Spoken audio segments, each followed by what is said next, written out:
Presidential failure comes in many forms: corruption, incompetence, moral cowardice, abuse of power, or decisions that plunged the nation into crisis. At the time of production of this video, the current sitting president is a disaster. These 10 leaders consistently rank at the bottom of historical surveys because their actions, or lack of action, left lasting harm to the United States. Below is a fully expanded breakdown of the worst presidents in American history and why their presidencies are universally seen as failures. Hi, my name is Devin Hart, in for John DeRosset. When we come back, we're going to take a look at the 10 worst presidents in the history of the United States.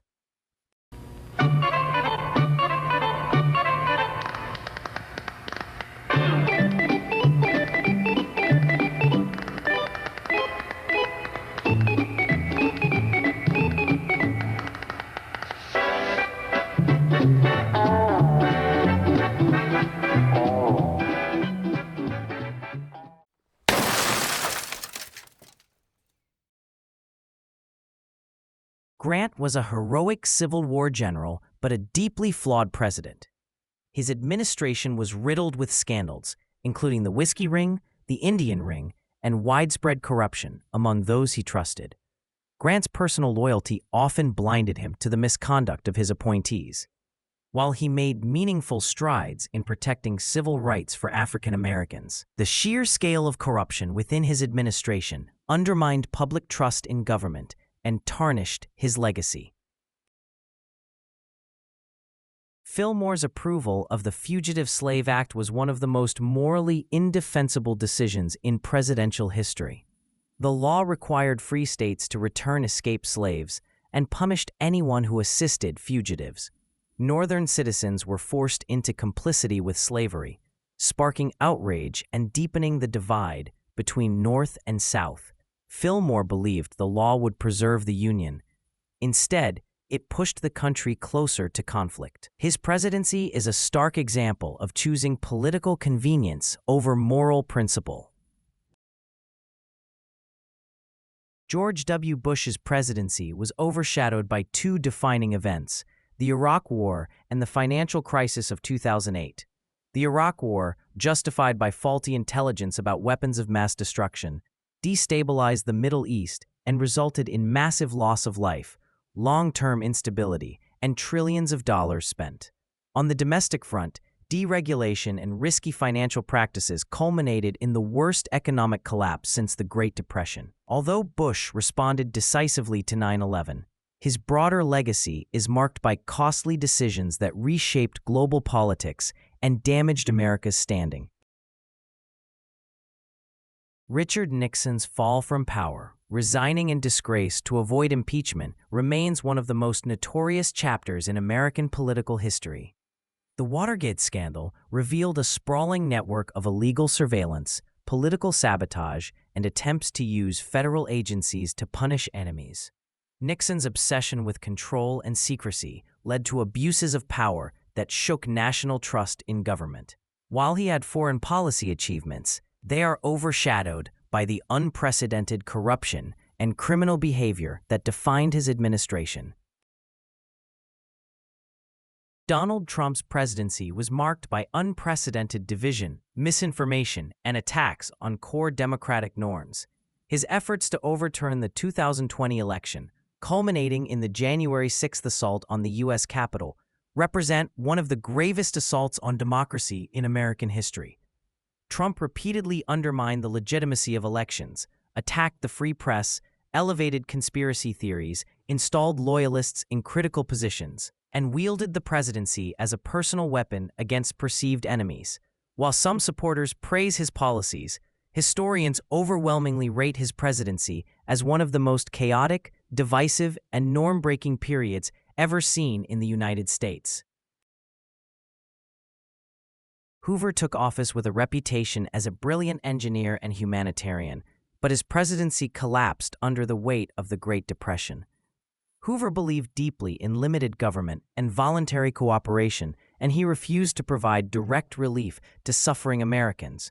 As unemployment soared and banks failed, Hoover's policies remained rigid and ideological. Families lost homes, businesses collapsed, and breadlines grew across every major city. Though not the cause of the Depression, Hoover's inaction deepened its severity and delayed recovery. His legacy is defined by a failure to recognize the scale of the crisis. Warren Harding was well-liked personally but disastrously naive in his appointments. His administration was overwhelmed by scandals, the most notorious being the Teapot Dome affair, a sprawling corruption scheme involving bribery, illegal leases of federal oil reserves, and high-level government betrayal. Harding's inner circle, known as the Ohio Gang, exploited their positions for personal gain, turning the federal government into a marketplace for backroom deals. Harding himself was not always directly involved, but his failures in oversight allowed corruption to thrive on an unprecedented scale. Franklin Pierce's presidency accelerated the nation's slide towards civil war. His support for the Kansas-Nebraska Act, which allowed slavery to expand into territories previously protected under the Missouri Compromise, triggered violent clashes known as Bleeding Kansas.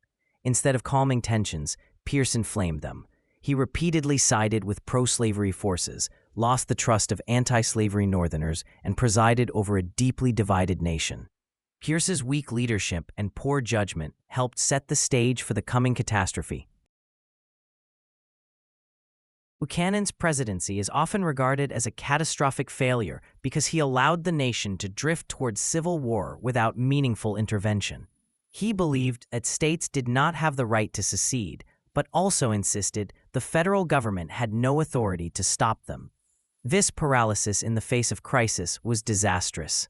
Buchanan supported the Dred Scott decision, which inflamed tensions and emboldened pro-slavery forces. As the country fractured, Buchanan watched passively, leaving Lincoln an erupting national crisis. Historians consistently rank him at or near the very bottom for allowing the greatest internal conflict in U.S. history to unfold unchecked.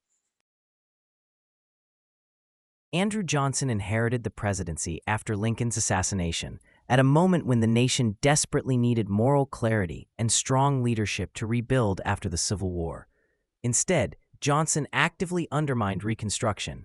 He vetoed civil rights legislation, opposed the Freedmen's Bureau, and attempted to block every attempt to secure rights for newly freed African Americans. His hostility toward equality empowered former Confederates to return to power and unleashed a wave of violence, intimidation, and discriminatory laws that would plague the South for nearly a century. Johnson's presidency is widely viewed as one of the most damaging in American history, not because he faced difficult circumstances, but because he chose the wrong side of justice.